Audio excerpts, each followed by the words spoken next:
টানা বৃষ্টির ফলে বাঁশের সাঁকো ভেঙে চরম সমস্যার মুখে পড়েছেন চন্দ্রকোনার বেশ কয়েকটি গ্রামের হাজার হাজার মানুষ। চন্দ্রকোনা 2 নম্বর ব্লকের ভগবানপুর 1 নম্বর গ্রাম পঞ্চায়েতের ধর্মপোতা এলাকায় কেঠিয়া খালের ওপর যে বাঁশের সাঁকোটি ছিল সেটি জলের তোড়ে ভেসে গিয়েছে। ফলে প্রয়োজনীয় কাজের জন্য অতিরিক্ত 5 থেকে 6 কিলোমিটার রাস্তা ঘুর পথে যেতে হচ্ছে গ্রামবাসীদের।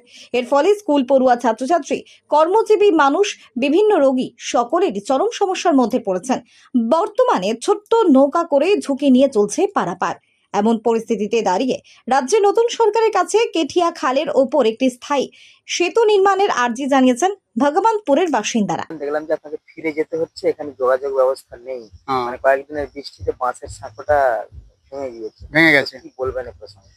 এই আমাদের ধর্মপাতা কেটের নদীতে বাসের পোল ছিল, থাকার পর এখানে 5-7টা গ্রামের যোগাযোগ বিচ্ছিন্ন, বাজার টাজারে যাবার বিচ্ছিন্ন হয়ে গেছে।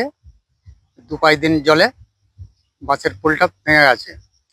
আমাদের মানে বাজার যাবার কৃষ্ণপুর এবার যোগাযোগ বিচ্ছিন্ন, মানুষের যেতে পারছে না। আর আমাদেরকে যেতে গেলে বাজার মিনিমাম 5-7 কিলোমিটার কি 10 কিলোমিটার বাইপাস রাস্তা দিয়ে ঘুরে আমাদেরকে যেতে হবে। কতগুলো গ্রামের যাতায়াত এই ব্রিজের উপর দিয়ে, বাসের যে সাঁকোটা ছিল তার উপর দিয়ে? সে গ্রাম আমাদের 5-7টা গ্রাম যোগাযোগ এই বাসের পোলের উপর দিয়ে। কতটা সমস্যার মধ্যে আছে? আমাদের সমস্যা মানে প্রচুর সমস্যার মধ্যে আছি। এই যে আজকে তোমার হাট বাজার করতে যাওয়ার জন্য আমাদেরকে মিনিমাম 7-8 কিলোমিটার বাইপাস রাস্তা দিয়ে ঘুরে যেতে হবে। স্কুল, কলেজ, মুমূর্ষু রোগী সব এর উপর দিয়ে? এর উপর দিয়ে এই 5-7টা গ্রামের এই বাসের পোলের উপর দিয়ে আমাদের যাতায়াত চলতো। কি বলবেন নতুন সরকারকে আমরা আবেদন করব যাতে এই ব্রিজটা কোনো একটা ব্যবস্থা করা হয়। তার জন্য নতুন সরকারের কাছে আমরা আবেদন করব। বিগত যে সরকার ছিল কোনো তার ব্যবস্থা নেয়নি। ধর্মপোতা গ্রাম এখন যে পরিস্থিতি, এখানে ছেলে মেয়ে স্কুল যাওয়ার, কৃষ্ণপুরে স্কুল, হাই স্কুল, যাতায়াতেরও বিরাট অসুবিধা। এই যে পোলটি ছিল, বাঁশের পোলটি ভেঙে গেছে, নৌকায় যাতায়াত। এই নৌকায় যাতায়াতের জন্য আগামী দিনের যে সরকার আসছে সেই সরকারের কাছে অনুরোধ যেমন আমাদের একটা সুব্যবস্থা হয়। এখান থেকে কৃষ্ণপুর যেতে গেলে প্রায় 16-18 কিলোমিটার ঘুরে ঘুরে যেতে হয়।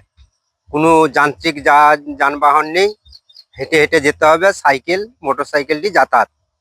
এই কারণে সরকারের কাছে আবেদন যেমন আমাদের একটা সুব্যবস্থা হয়। কতগুলো গ্রামের যাতায়াত? যাতায়াতটা আছে প্রায় 14-15টা গ্রামের যাতায়াত। কেন একদম প্লাস সাবড়ি টু সিরসা ধরমপাতা করে নিয়ে ঢাইকন্ড, খুরসি, এই দিকটা প্রায় 16-18 গ্রামের যাতায়াত। অতিবৃষ্টির কারণে অতিবৃষ্টি কারণের জন্যই হঠাৎ করে নদী বেড়ে যাওয়া, যাই হোক মাছের পোল দিয়ে যাতায়াত করছিল কিন্তু সেটাও ভেঙে চলে গেছে। সেই কারণেই আবেদন করা হচ্ছে। এবারে কি ঝুঁকি নিয়ে নৌকায় যাতায়াত করতে হবে? ঝুঁকি নিয়ে মানে ঝুঁকির কোনো শেষ নাই। নৌকার এমন পরিস্থিতি যে যাতায়াতের বিশালই অসুবিধা, এই কারণেই বলা হচ্ছে আর কি। আপনাদের স্কুল, কলেজ, হসপিটাল সব এই ব্রিজের উপর দিয়ে এইটার উপর দিয়েই নির্ভর করে যাতায়াত।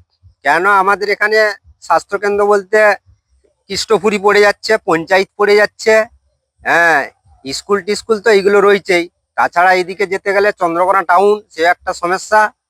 এই কারণেই এই দিকেরই আমাদের এইভাবেই যাতায়াত করা হয়। সরকারের কাছে কি আবেদন জানাবেন? সরকারের কাছে এইটাই আবেদন যে যেমন এইটার জন্য সুব্যবস্থা কিছু করা হয়।